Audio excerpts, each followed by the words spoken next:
Hi everyone, welcome on in. I see many familiar faces in the audience, which is nice. Today we are here with lovely Lucia to talk about educational content on Twitch and how they innovate on there as well, which is very exciting because I'm a gaming creator. So this is very new to me, so I'm excited to learn all about what they do on Twitch as well.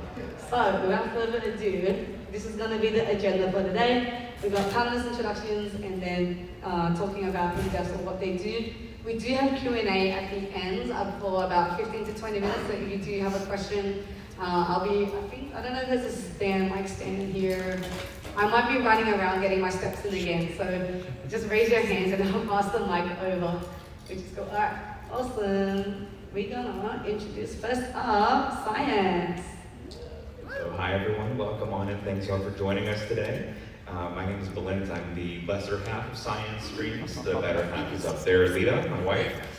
We both have degrees in molecular biology and we do interactive biological content on stream. Everything we're looking at under the microscope, pond water, ancient amber, live specimens prepared for laboratory work, you name it. IRL streams, like you can see Lita's hand finding a 70-million-year-old Belamite up at the top, and you can even see our little munchkin in the background.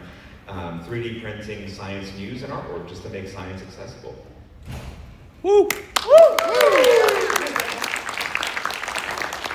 And next we have... Okay, yeah. Should we switch or no? Yeah, I'm Danny Anduza. The channel name is Paleontologizing, and I'm a paleontologist. So I study fossils.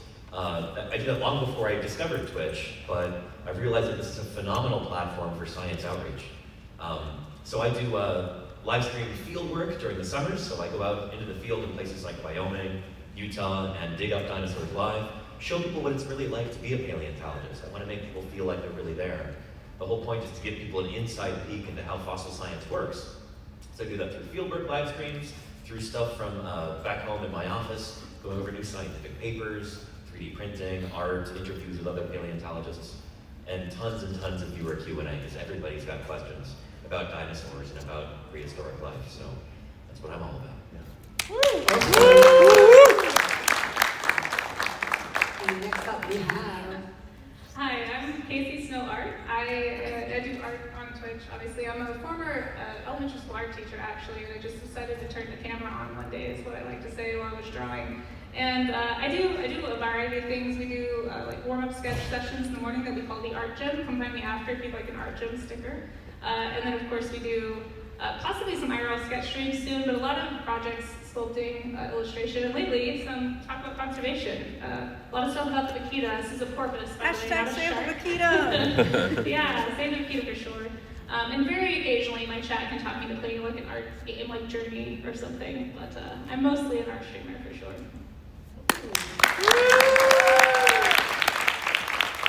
And last but not least, Hello, I'm Ultrasaurus. I'm a mixed-race Canadian streamer, and I primarily do simulation, survival, and strategy games on Twitch. I'm more gaming-oriented, but we use these games as an opportunity to have fun fact moments and educational moments. I have a Bachelor of Science in Biology, where I focused on animal ethics and welfare in the intensification of agriculture, which is a fancy way of saying farming. And I actually worked on a farm for 10 years. I took care of all sorts of animals, so cows, horses, chickens, peacocks, everything in between. And I've done hands-on work with scientific work, specifically with salmon, and so testing to see if the sockeye salmon that you bought from the grocery store actually was sockeye salmon, and you'd be surprised there were some stores that were selling things that were not what they were labeled. But yeah, and the Ultrasaurus is an actual dinosaur too. Woo! And my name is Trash up there. I'm from Sydney, Australia. I have another Aussie in the audience I can see right there. So it's nice to have a familiar face. And yeah, I've been streaming Twitch for 5 years. And let's get into it. Bringing the field to Twitch. So pretty much, what is the most unique place you stream from? If anyone wants to go. I guess I could start, yeah. So I do a lot of live streams from out in the field, like I said, in places like Utah and Wyoming, way out in the middle of the desert, so there's zero cellular coverage or anything. You can't use data to stream, so I stream via satellite for that. And it's been pretty cool to be able to take people to remote places that nobody ever streams from, you know, out in the middle of the desert. You wouldn't think there's a lot out there, but when we find fossils, anyway, it's pretty special, and it's cool to be able to bring that home for people.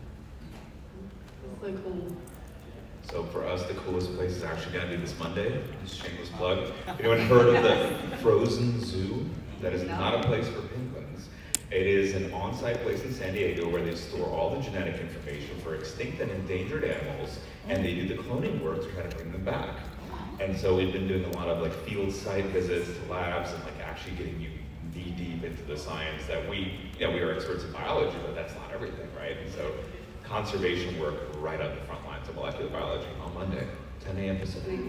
There you go, tune in, guys. I've done some plein air painting. I don't know if you guys know what plein air means for the non-artists in the room. It's when you take a sketchbook or an easel out and you go paint the landscape or paint what you see. So I've done some of that around Colorado, where I'm from. I'm hoping, like I said, to do some like sketch hikes up some mountains soon once I can figure out IRL streaming, like for real, not just from my phone. But it's been pretty cool. I dabble in a bit of IRL lately, so if you have any questions, I will let me know. How about you, Ultra Source? Where's the most unique place? So everyone here has streamed from some really, really cool places. And when I am not streaming at home from my streaming room, the coolest, most exotic place that I streamed from was my parents' basement when my internet went out. So cool.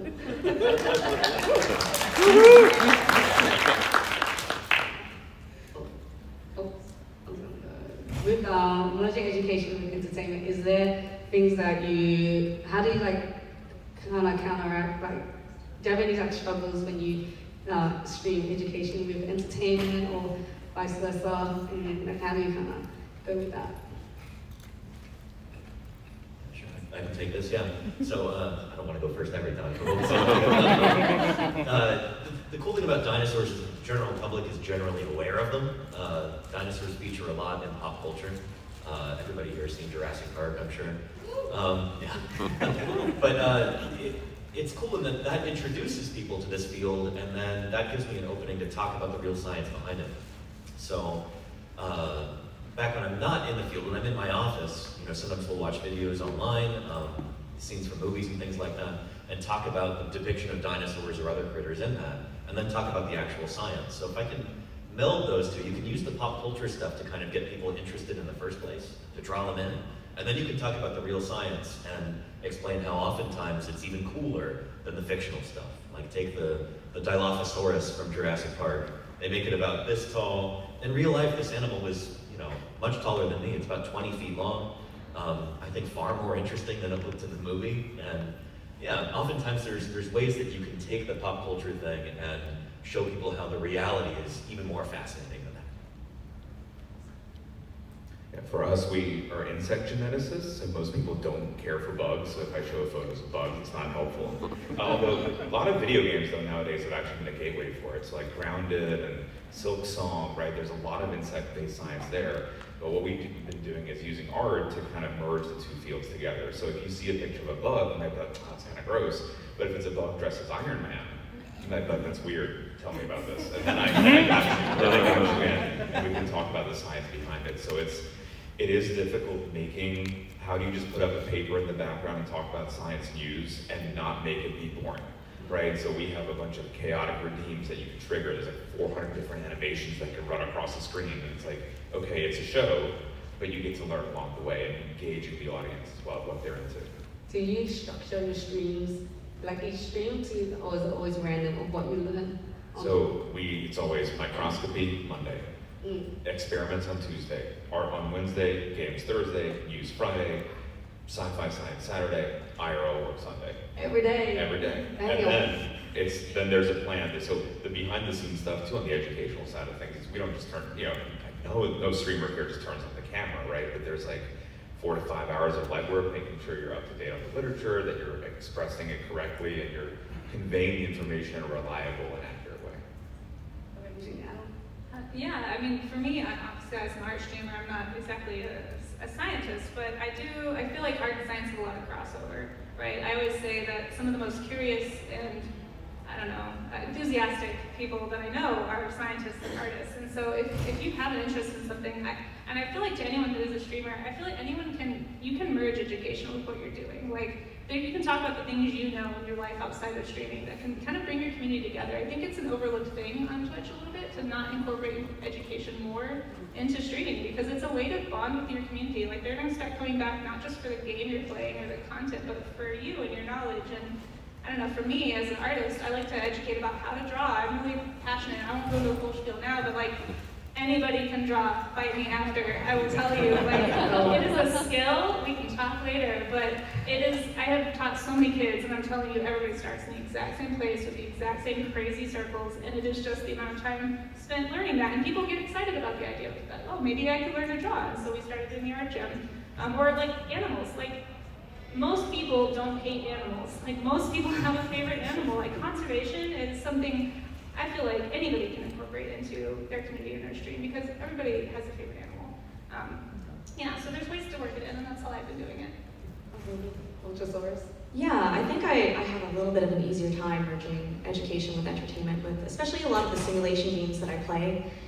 It just comes up so easily, so topically. Like, you know, I'm playing Farming Simulator, which is absolutely my jam, but you know, they have differences in rice crops, and one of them has a lower yield than the other one. Why is that? Well, one involves flooding the field, which means you don't have to deal with pests and weeds, whereas the other one, you don't have to flood the field. And why Ultrasaurus does that matter? And we can just talk about those things super easily. But what I find a lot what happens in my stream is not even necessarily what's happening in the game. Someone will just bring something up in chat, and they'll talk about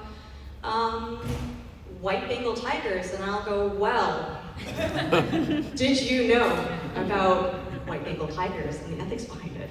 And so for me, it's organic, and it comes up often just through chat or just through gaming. But the really cool thing about simulation gaming is these games are meant to replicate real life jobs or things or actions, and it's really cool with kind of the science background, the farming knowledge, to be able to compare and contrast. And some of these games are actually like really awesome educational tools too, to actually teach people like what farming is all about. 100%, because for me, when I try to learn, it gets overwhelming. So with Twitch, it's a great way for me to learn, especially with SciAnts and streams. I learn a lot from it, so it's a nice way to kind of ease into education, and it's not overwhelming or intense. And it's like also personal, because you get to talk to the streamer, ask questions, which is why the next slide is why is Twitch suited to innovating education, which I think is very, very cool how Twitch uses as a platform, not just gaming, but many other ways as well. So, Actually, yeah, something I love to say about Twitch is I always call it my favorite interactive podcast platform, because like literally so many people just listen, and they're just here to hear what you have to say, and you can pop in and ask questions when you want, and then pop back out. It's great. Yeah. 100%. Do you have any? I think the biggest thing is, I always get asked, you know, and for y'all too, what makes a scientist, right? There's a whole range of answers. I'll tell you there's one right one. It's curiosity. Are you curious about anything? That's not the degree, it's not where you went, it's are you curious and asking questions? And that's what we can do with a live chat, right? We'll start off on a topic, 4 hours later, I don't know how we got there. And it's because people are asking questions, being curious, and just funneling that curiosity into this amazing interaction where we can all learn. And we learn just as much as the chat sometimes. Like, you know what, I have no idea what that is. Let's look up the paper on it. And it's that live interaction, you can't really switch that out for anything else. Anything to add on? Why is Twitch suited to innovating in education? Hands up if you've ever read a press release. Okay, this might be a skewed audience. But generally speaking, most people, you know, don't actively read scientific articles or press releases to get their information. You know, you get it from social media, from TV, from movies, and so Twitch is this really awesome place where you get people of all sorts of backgrounds. You know, people who might not have graduated from high school, people from different scientific backgrounds, all together collectively in a space where you can share this information. When I was in school, my professors, one of the biggest issues was, we have all this great information, we have all these great messages. How do we get this to the general public? and we do it through streaming. I think I'd like to add also, the thing that makes Twitch so special is the community. It's what makes it different from other platforms online. And there is that kind of parasocial aspect to streaming that we're all aware of. This is actually really good for education too, because there's an old phrase, it's kind of corny, but it's, nobody cares how much you know until they know how much you care. Like, we as human beings are fundamentally emotional creatures. And so, if we can, as educators on Twitch, get people to show up day after day and hang out with us and just vibe, and then if we can teach them something at the same time, they're going to remember it a lot more than if they're seeing it in, say, maybe even an educational video on YouTube or something like that. There's that element of community. It's very personal, and I think that's what makes Twitch really special on its front.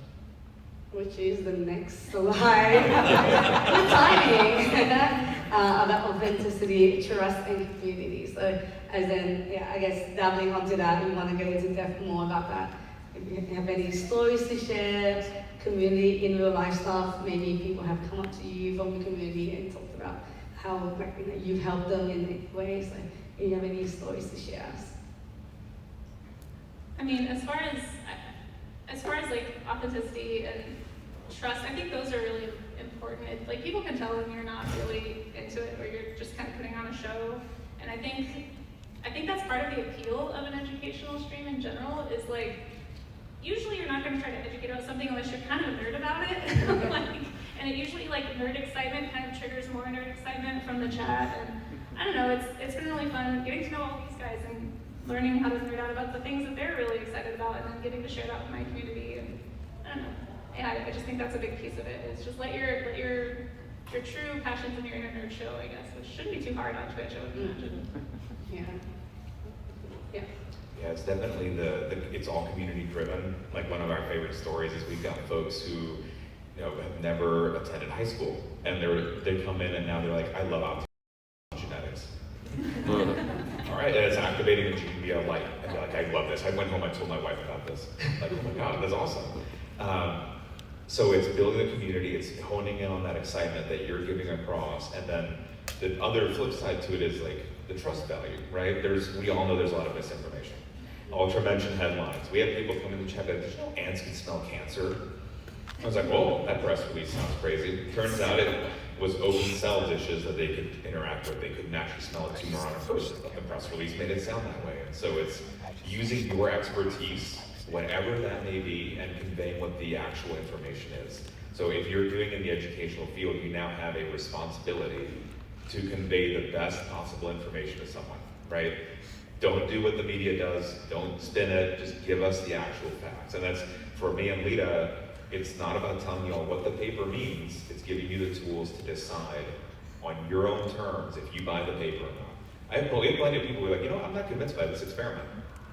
That's totally okay, and that's great. I'd much rather be that than just be like, well, the media said this. And so it's using your expertise and building that trust and never overstepping your lines too. Like, I don't foray into physics. I know nothing about physics. Fellow Twitch ambassador, Tiny Toxic Tofu, knows about physics, right? Send people there, and just being, again, that trustful, authentic self is very, very important. I think for me, again, brushing back on what I mentioned earlier, is people who are in your streams come from all sorts of different backgrounds, and even, you know, scientists from different disciplines. We all use very specific languages that, like, Danny could talk about something about fossils, and I'm like, I don't know. You're gonna have to use more simple terms for me, right? And so with streaming, I think to get that trust and to help engage in the community is never assume that people know the language that you know, and trying to explain things in the simplest terms possible. To get these terms across. What might be obvious to me might not be obvious to everyone else, and that helps build people feeling more comfortable, they feel like they're part of the conversation, and just don't trust. I'm not an expert, I don't know everything.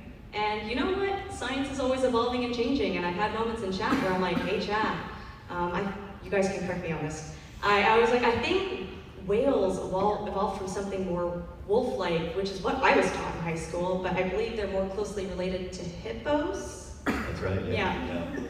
But it's important to have those moments where you're like, I was corrected, I was wrong. It's okay to be wrong about things, and it's okay to admit that. And you weren't totally wrong about that, because these hippo relatives, they look a lot like wolves. So yeah, they're such cool animals. I can tell you about this later. But yeah, I think when we're talking about authenticity, Twitch really lends itself to that, because when you're live in front of a bunch of people for 3 or 4 or 5 hours during a stream, even if you are trying to put on a show or something, if you're trying to be somebody that you're not, that mask is going to slip at some point. Like, people are going to see the real you, and so if you could just lead with that, that helps people to, I think, to trust SciAnts or trust whatever educational content you're putting out there more, because you're taking them along for the journey. You're being like, this is how it actually works. This is not some polished product. This is, we're doing this live in front of you right here. You're along for the trip, and you're seeing how the sausage is made, so to speak, which is gross. How our sausage is made. No, it's really cool, because like for me, I don't come from a scientist background, so I was really nervous going into this panel, but hearing you guys speak and how you explain and use your language, it makes me feel comfortable as well, so I feel that trust between us now as well. Yeah, which goes to the next slide, as SciAnts kind of dabbled in misinformation. How do you navigate those questions of authority, misinformation, and audience expectations? I guess I'll continue on that. We make sure that everyone feels welcome. So if you come in, even guns blazing with scientific inaccuracy, it's like, oh, hey, let's talk about it. Let me tell you what the data says. I'm not telling you what to think, but this is how the data is presented. And if it doesn't change your mind, that's totally okay. As long as everyone is respectful, and again, like Danny said, it's setting that community expectation of you can disagree, and it's just let's discuss it and talk about it. And again, with misinformation, I don't know if anyone here has kept up with like the dire wolf coming back, right? So many people. Don't even get you started on that. Yeah, right? It's like, is it the same species? Is it back? And it was one of those where we were debating it for days. And it was really fun, because it was like you set that tone of respectful community, and then you can navigate the questions of like, okay, what information's correct on it, what isn't, and without overstepping our expertise again as well. And like, I know Danny and I, we had an impromptu collab on it like that. Yeah, we just did the not feature, like, hey, let's talk about this. And it's cool to have the multiple perspectives too, right? I think it's just, using what you're good at. Again, it's not what you're degreed in, it's what your expertise is in, right? Y'all are all scientists now, y'all are curious people here. Just integrate that in, like Casey was saying, what you're an expert in, you're the knowledgeable one. Tell us about it, teach us about it. Has anyone else ever dealt with any misinformation or like chatters maybe coming to your stream and being like, no, this is wrong? I mean, I'm again not a scientist, but as an artist, I already kind of mentioned the most common one is like, oh no, I can never draw. I can only draw a stick figure, and I feel like that's just like a very common feeling people have about art. But sometimes because we draw a lot of animals and a lot of creature design, like we talk a lot about zoology and a lot of scientific stuff, and yeah, there's a lot of even questions about like, what is this thing right here? Is that a whale? It's like, well, kind of. Let's talk about what cetacean means. And here's it's super for whales, porpoises, and dolphins. It's a porpoise. And you can correct a little bit, I think, no matter what you're doing. But yeah, certainly not to the degree that these two guys can. I know when I've been in the field, I've had people pop into chat sometimes, new viewers, and they're like, well, my cousin told me that dinosaurs are made up, and all the ones in museums are fake, and I can show them like, look, we're digging these things up out of the ground right now. You could watch live and ask questions, and we're not hiding anything, So I think Twitch really lends itself well to that, like I was talking about earlier, getting people involved in the process. It's something that long form content like this does really, really well, and again, show don't tell if you can. You can tell somebody, oh, well, I'm a scientist and I know this and you should believe that. It's so much more effective when you can show somebody so they can see with their own eyes, and it'll stick with them a lot better. I think for me, first and foremost, we can have some, hard limits in the channel where there are certain topics or things where if you go, well, Ultrasource, the Earth is flat, right? I'm like, we're not having this conversation, and so there are certain things where it's like, you know what? This stream believes in a round Earth, because we all know if the Earth is flat, cats would have pushed everything off of it by now. It's been right? we don't even encourage a discussion. It's just, we're not gonna get anywhere with this.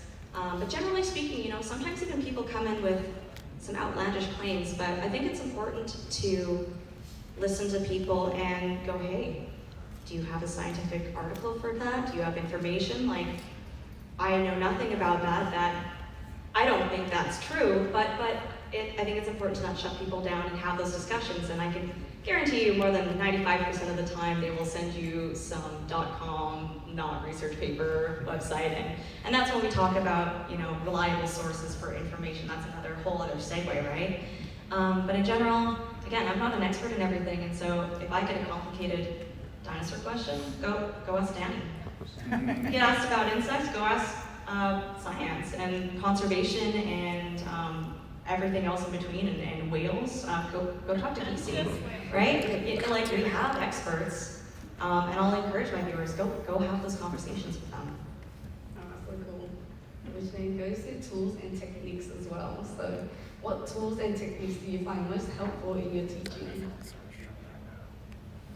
Now I'm going first all the time. Well, for me, like, I try to bring like the fun, I guess, a lot into it. I feel like art is a really effective tool for visibility for things. I mean, SciAnts does this great with all the art, you know, like the emotes you make live and stuff, and talking about the science. I do this really silly game on my stream called Draw Me an Animal, where Tell me more. yeah, where people can redeem channel points and they just have to say the name of an animal. I prefer the common name, but I do have some well-meaning trolls that like to use scientific names because those are impossible. And I have 5 minutes or less to draw what I think it is. And then we take a minute to learn about that animal at the end and see how close I got. It's just a little like 5 to 10 minute detour, sometimes 15-minute detour, like a little bit of a rabbit hole into Wikipedia, but I think it's helpful because it gets people excited. Like, so many times we've learned about animals that I never heard of, or they had never heard of, or somebody uses it to spotlight like an endangered animal that they really are passionate about. And I don't know, just like as a community, I feel like I've gotten really excited about things. So I think making it fun, finding a way to make it fun and entertaining is good. I feel like I use storytelling a lot for teaching people facts. I'm kind of just realizing this now, like reflecting on it. But you know, I'll be talking to chat and you know, someone will talk about rabbits and I'm like, wow, chat, you've heard about first poop, but have you heard about second poop? Let me teach you about coprophaging. And so, you know, I just find interesting and fun ways to describe processes and things in a way that's intriguing and fun, and I'd like to learn more about second poop. But if all else fails, I kind of resort to Microsoft Paint to draw things, to basically display like what's going on, like describing like osmosis and what that means, and so that's what we do.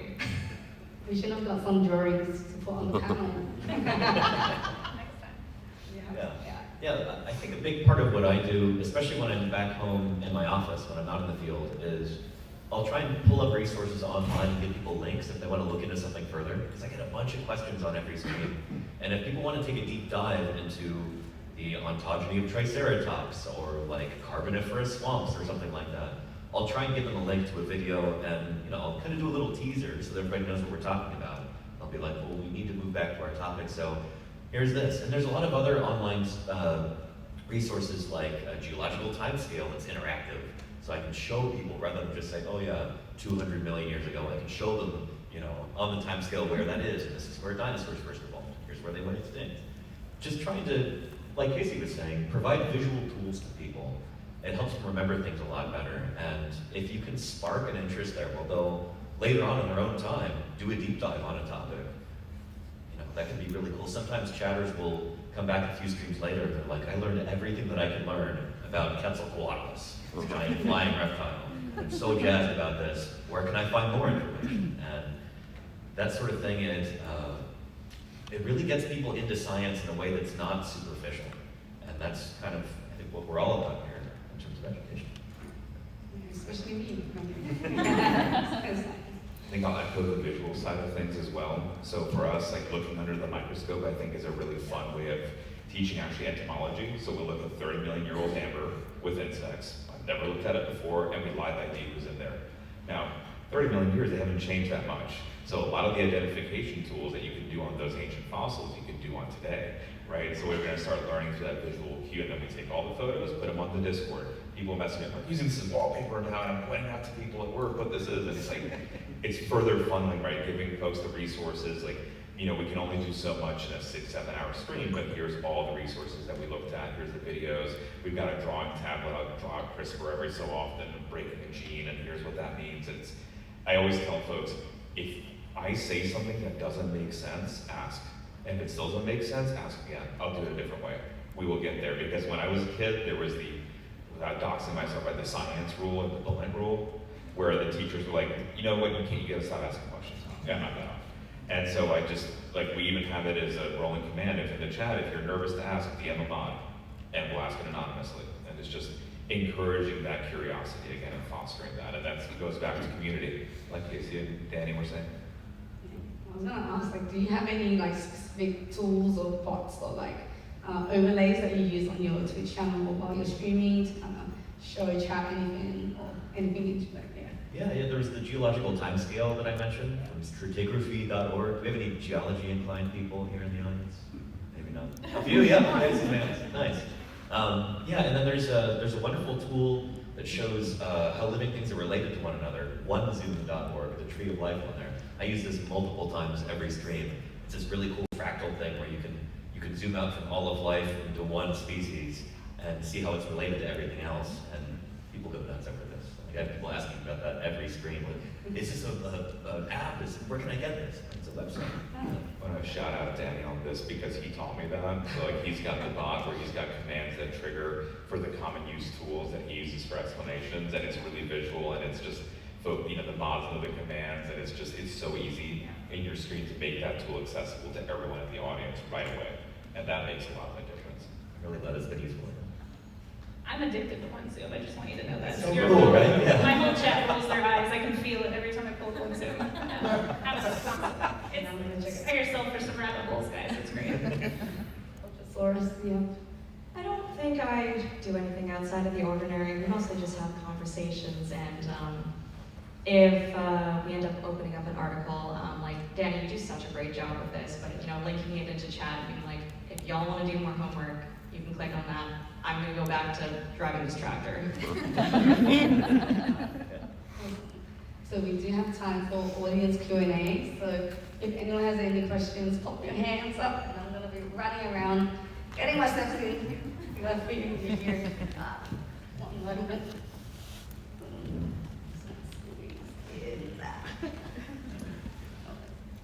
Yeah, I already asked this to you, Danny, but what do you do when there's severe weather, and then how do you make it better? Like if a tent is torn, or if it flies away. Sure, yeah. Yeah, so when I'm out in the field, you know, we're in the middle of nowhere out in the desert, and sometimes there is a thunderstorm that blows through or something while we're working at a dinosaur quarry. And I try and just keep the camera rolling for as long as I can, and like set it down as I'm running around trying to hold the shade tarps down, keep it from blowing away over the horizon. And we've gotten some funny clips out of that, I suppose. But, you know, it's live streaming, especially from the field, you just roll with the punches. Like, anything can happen, and all of you know this. You know, it's what makes a live platform interesting, is you never know what's going to happen. And, you know, I strive to keep things as safe as I can in the field, but, you know, having the camera trained on things, you can get some interesting footage that way, for sure. Yeah. I've got one over here as well. So you may have covered a little bit of this already, but are there any aha moments you had where maybe you were trying something new on one of your streams to get something across for educational purposes and thought, wow, that was really effective, I should do more of that or do that again? It's for everyone in the panel. I mean, I guess for me, it's more like I try to bring close attention to chat. Like, what does chat seem to be into? And if I'm doing something that chat is really responding to, it's like, all right, they are clearly curious about this. Like, let's do more of that. Like, not keep bringing up like the drawing animal stream. People are so obsessed with it that I've made a whole did a special event stream where I just did that for like the whole stream, and it still wasn't enough. So like, find the thing that that people seem to be really into, and just lean into that, I guess. I think building on that, we always go into like, here are the things that we're going to talk about, and then a lot of times we don't get there because we rabbit hole move around. Getting over the fear of if we're not prepared for it, but it's somewhat tangentially connected. If that's what folks are interested in learning about, don't be afraid to go down that path. Worst case, you say, I don't know how this works, but here's the experiment that I would propose to figure it out. And honestly, that's far more important than the fact. And so that took me a little while to get over, but that was, I think, the biggest thing for us. And to add on, I don't know where I need to say. You're doing great. You're doing so well. Get those steps. So could you maybe talk a little bit, how do you promote your streams? Is there any special places special tools that you use or ways that you promote like the educational side of your streams, or do you just do the same kind of things that a typical streamer would do? I think for me, I've been very fortunate that I've also worked with brands like the dairy farmers of Manitoba, where we've done collabs together, and on their socials, they're also saying, hey, you want to talk about cows? Go see this person. And I think, just in general, always advocating, when people rate in, like, hi, I'm Ultrasaurus, and this is what we're doing, and it's the same for everybody else here. It's just plug yourself and have that as your mantra every single time that people come in there is really the best thing that you can do. But yeah, linking up with other brands, companies, or even games is a great way to let people know that, like, hey, you can come to the stream to learn something.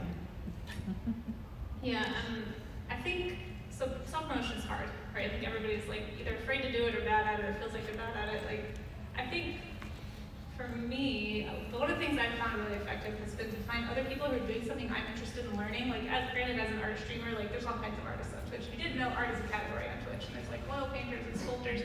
I've been doing like collabs with people like, oh, you know how to do gouache? I have no idea how to do gouache. Let's do a gouache collab. And like, people can watch me struggle through learning how to be learn gouache or sculpting or anything really. So I think inviting your viewers along for a lot of that can build hype too, because then people are like, oh, did you hear, like, Casey's gonna learn how to, I don't know, do paper mache or something, and that might be funny and dumb. So I don't know, Twitch like that.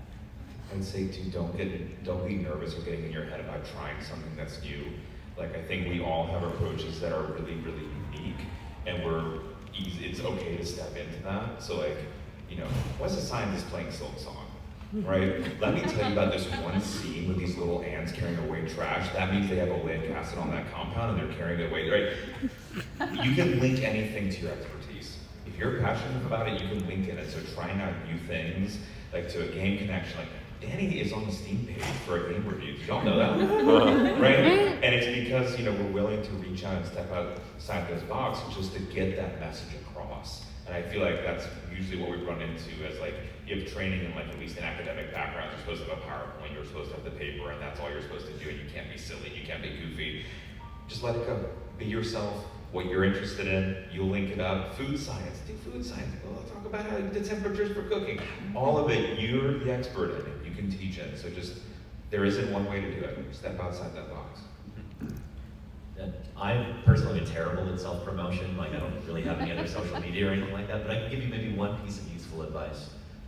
There's one thing that I feel like I do okay at, and that's that when I get a big raid, or any kind of raid really, I have a little video that I put on that I've put together. It's goofy, but like, I'll go, well, take it away, previously recorded Danny. And then,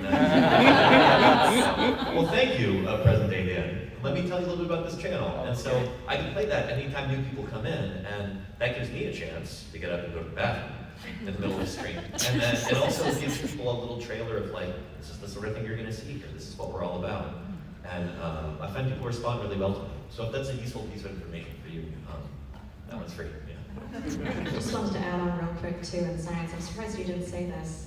Collaborations on Twitch have been huge. I know SciAnts, throughout the month of, it was March, featured a bunch of female women in STEM, and these were women who didn't even, like, science is not necessarily their main content, but You know, he's introducing his community to someone who's very science-oriented, while at the same time, you know, they're bringing in their community and they're getting to know, hey, you want to know more about ants and chromosomes and all sorts of fun things, go and check out SciAnts streams. And so collaborations are huge for also getting your name out there as well.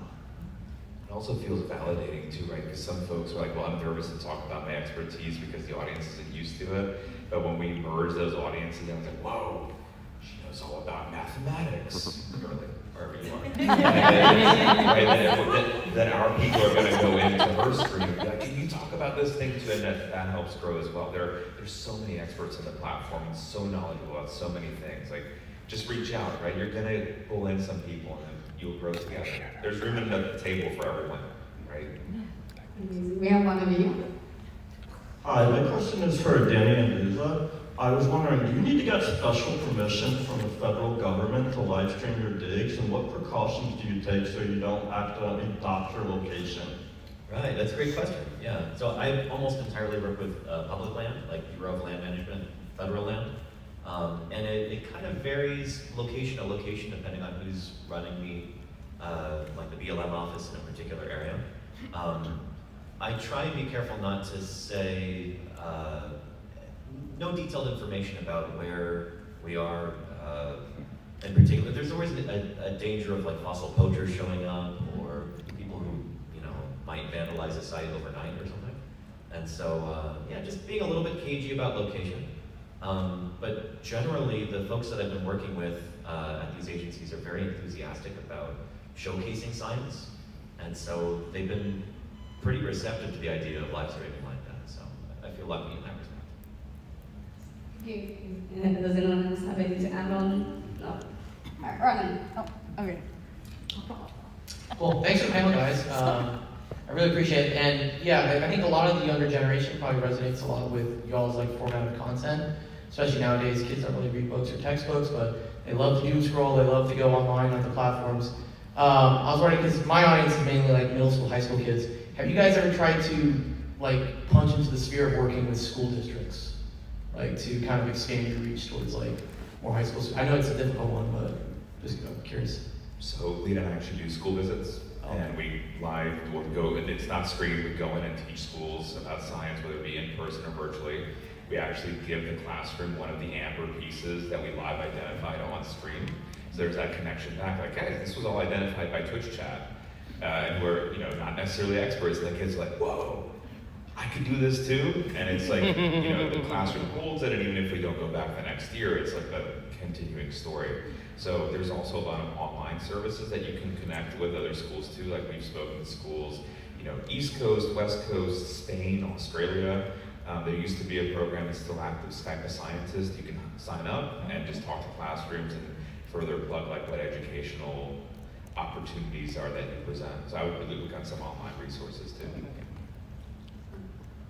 Yeah, I've definitely done a few school visits, lots of classroom stuff, and I've been kind of surprised at how much crossover there is in terms of the skills I need for managing chat versus managing a classroom. But it is cool to be able to point back to Twitch and go like, hey, if you're curious about this, we can talk about this on the next broadcast. I think pretty much all of us here have fairly family-friendly channels, right? So that's a big thing too, is just making sure that what you're doing on Twitch is all ages appropriate, so that you're not excluding anybody. You know, accessibility is really important, but sometimes people forget about the age part of it too. Like, if you'd like younger people to watch, you know, it's nice to keep your language PG. And you'd be surprised, I think, at how much that can expand your audience. One curly. Thank you guys again for everything. I love this panel. I have watched all of you, and I think you guys are all amazing. And I think we all know as scientists that we make mistakes all the time. Like, we are flawed, we are not perfect. Can you guys talk about, one, either experiences that you guys have had where you've made mistakes, and two, how you guys really rectify that and like kind of push through it?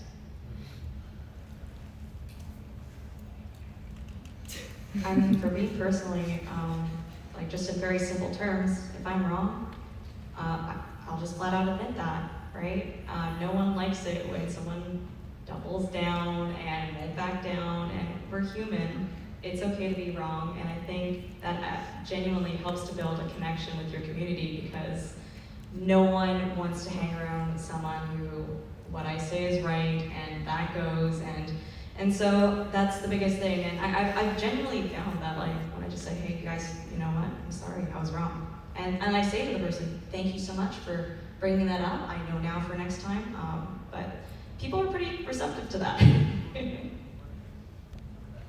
Do y'all know what a tardigrade is? It's an incredible animal, right? It can survive anything. How does it do that? So there was a paper that we reviewed on stream, and it said it was jumping genes from organisms that they were acquiring the genetics of, like basically building a superorganism. And Lita and I were so jazzed to talk about this.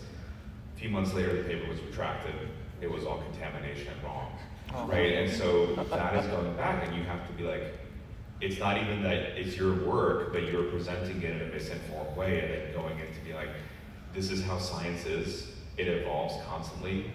Non-intentional mistakes might be made, and then just being like, you know, I'm sorry, all this is what the information was at the time, but this is the updated information, and just like stepping out ahead, even if, you know, not hiding behind the fact that we presented on it at one point. No, it's like, yeah, we were wrong, and here's the updated, or even a live call out to, like Audra said, like, oh, tell me, link me, and then let's dissect it. Oh, I wasn't up to date, I'm sorry, and I'm wrong. And just being able to be willing to learn. Like, I say all the time, I'm like, I don't know.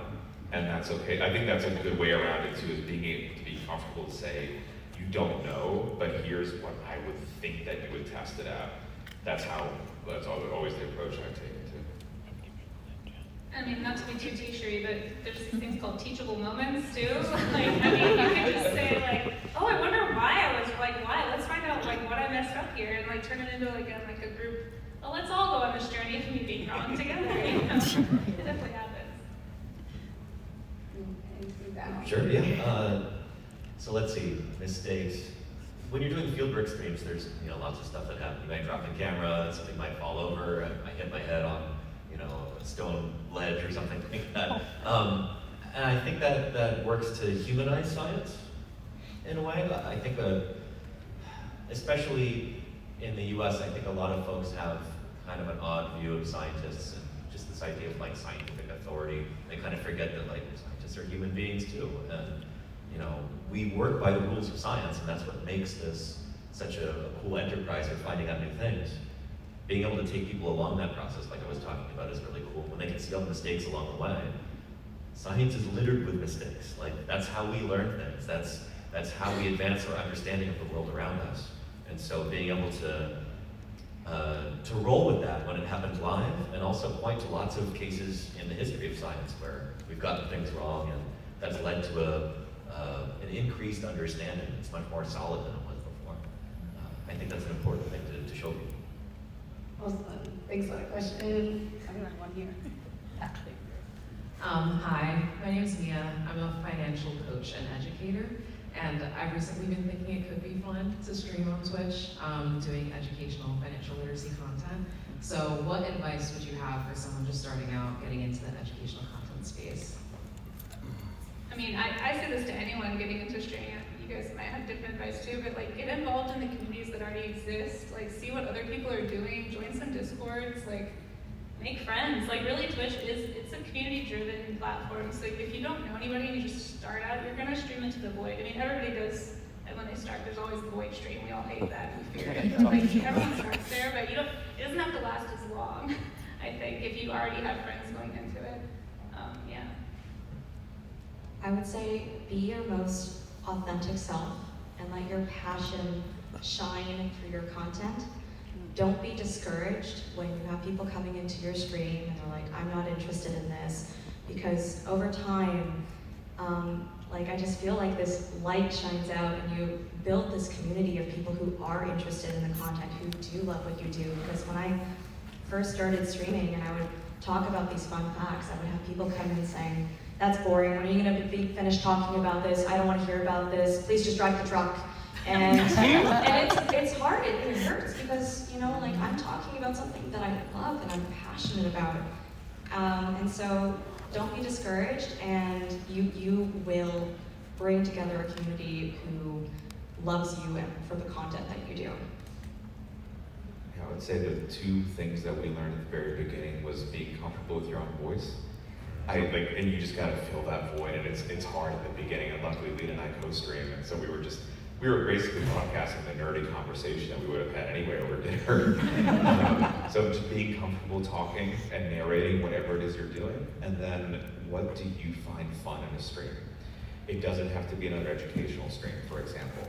I really enjoy streams where you can interact and mess with the streamer, right? So we have ones where if y'all have seen Emperor's New Groove, you can pull the lever and Lita and I splash. And so and that has nothing to do with learning, it's just like a fun little distraction. And so find what you enjoy, not necessarily emulating someone who's successful in education for the sake of that, whatever it is that you take from them that you like, and then make it your own, and like just like said, be yourself. I have one. Hi everyone, my name is Jennifer, and my professor actually told me to go to this panel. My question is, I always believe that educators are the teachers of the future. What is one thing that you would like for your audience member to take away from your channel? I think the biggest thing for me is that anyone can do science. Anyone can learn.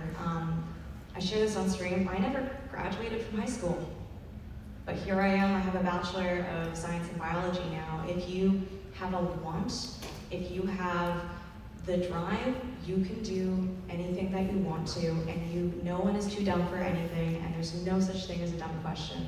That's the biggest thing that I always try to convey. Well, echoes Ultra's sentiment. Anyone can be a scientist.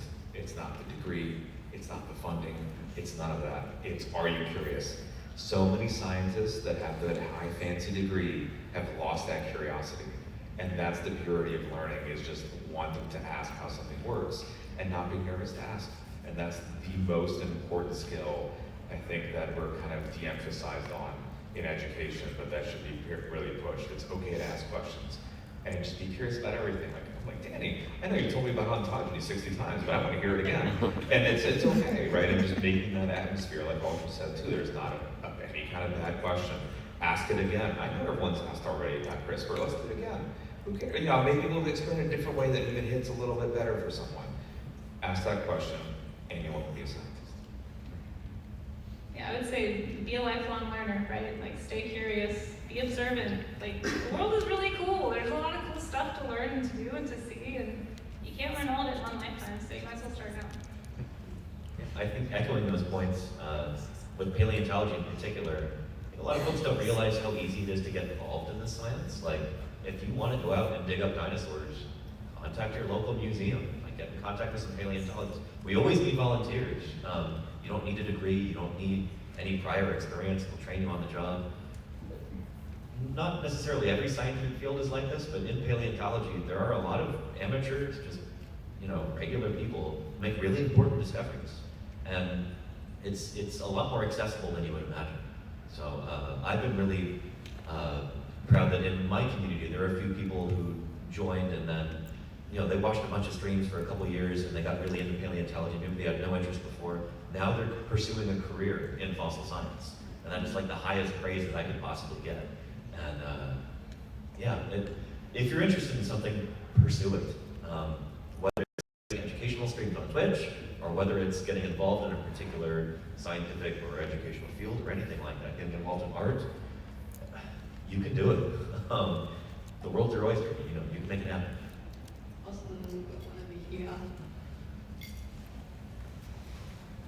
Thank you all for doing this. This is great. Mentioned earlier, most if not all your channels are family friendly. Do you have any requests, maybe guidelines to streamers who aren't so family friendly? Would you love to support and raid you or do anything along those lines? What would be helpful in that?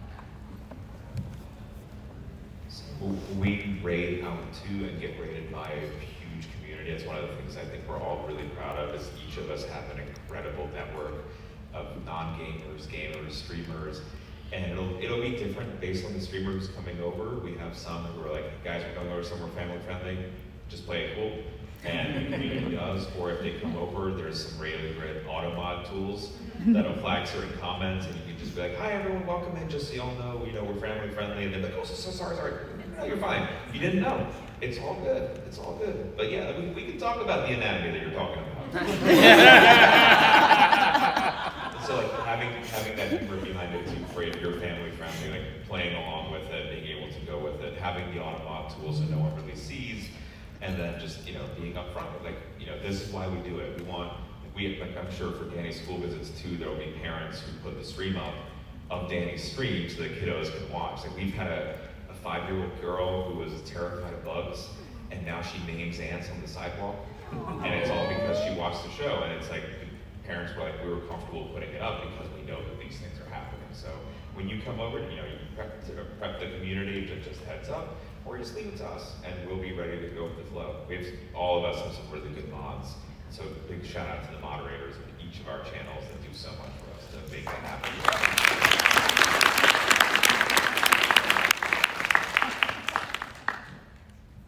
Does anyone have any? Come on, yes. Hi. So I'm interested in making educational content that borders on political, and I think that there's a big difference between saying dire wolves are coming back or versus like vaccines cause autism. And I do want people to be able to engage and ask questions, but I also want to protect my viewer base and not have my chat flooded with propaganda. So how strict do you think I should be with moderation?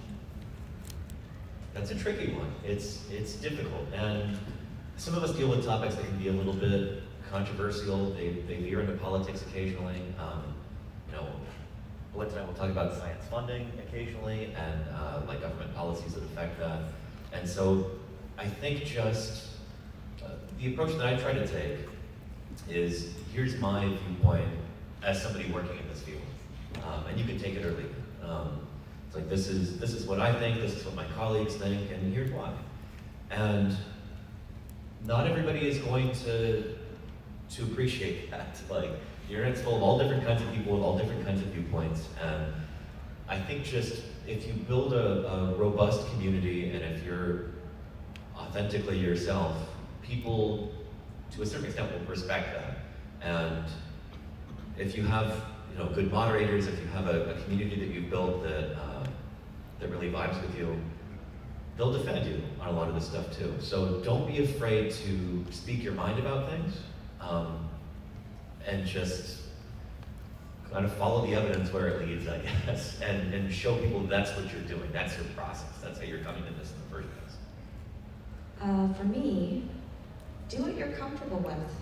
If something makes you uncomfortable, it's your stream. You're in charge. What I usually do is I warn people, hey, we're not going to talk about this. We're moving on to something else. Alternatively, I like to remind people, especially when we talk about animal ethics and welfare, there's really no right and wrong answer. People have very strong opinions about what they think is right and wrong, and that's fantastic. We love having those conversations, but reminding everyone, hey, we might have different opinions, but let's stay respectful of each other. And if that respect is lost, that's when we start bringing in the moderation team, is how I handle things. We always start things off with saying science. If it's going down a route that could be, for example, vaccines, science is not political. It is for everyone. It doesn't matter your viewpoint, it doesn't matter your training, it doesn't matter who you are, what walk of life, it's for everyone. So here are the facts behind this finding. It's okay if you disagree at the end of it, as long as we're respectful. And I think that's an important thing to actually do, is you can depoliticize it by just talking about, these are the facts, these are the observations, and there's no reason you can scream about it because this is what it is. And if you disagree with the data, that's very different than just coming in and having a slanted viewpoint because someone told you to. Awesome. Thank you everyone for the questions. We are out of time now because we're reaching the end. But do you have any final thoughts for the audience, or for even chat back at home before we close out? Sure, okay, yeah. I'm really excited to see people in the audience who are interested in doing educational streams. There's so much potential for this on Twitch. I think people don't really realize that yet. And I'm really proud to be part of this kind of vanguard here, where we're trying to make Twitch, about education to a certain extent, because this is such a wonderful platform for it. People don't think of Twitch and go, oh, that's, I'm going to learn something. So you're not preaching to the choir when you do educational content on Twitch. You're often reaching a totally new audience, and that can be really important. I just want to say a huge thank you to everybody here, everybody at home, and everyone who watches our streams, because we wouldn't be able to do what we do if you guys weren't curious, if you guys didn't want to learn, if you guys didn't engage. And so I'm forever grateful that we do get to share these fun facts, and it's because of you guys. So like, huge thank you to everyone here. If you have questions or like referrals, so you can find you on Twitch. And yeah, want to stop this? Final thoughts? Okay, oh yeah, sorry. I just wanted to address, and I apologize for this, the porpoise in the room here. This is the vaquita, and if you want to know more about it, let me know later, but I'm doing a conservation week, November 2nd through 8th. A lot of these guys are going to be a part of it, a few of you in the crowd here too. So, but yeah, I'm Casey Snow Art, and I do art on Twitch and some conservation. Casey! I just wanted to thank y'all again too. Like, we are being able to chase our dreams of spreading information and teaching because y'all believed in us, right? From the very beginning when we were talking to no one versus where we are up here today. That could be anyone on this platform with your expertise, and the fact that y'all believed in us, where I can have a dream of doing this for a living, like that's a testament on this incredible community. So again, just thank y'all for coming out today, asking questions, and just all being in the chat. Like, seriously, y'all are the real heroes and the champions of education. We're just facilitators to it, so thank y'all again.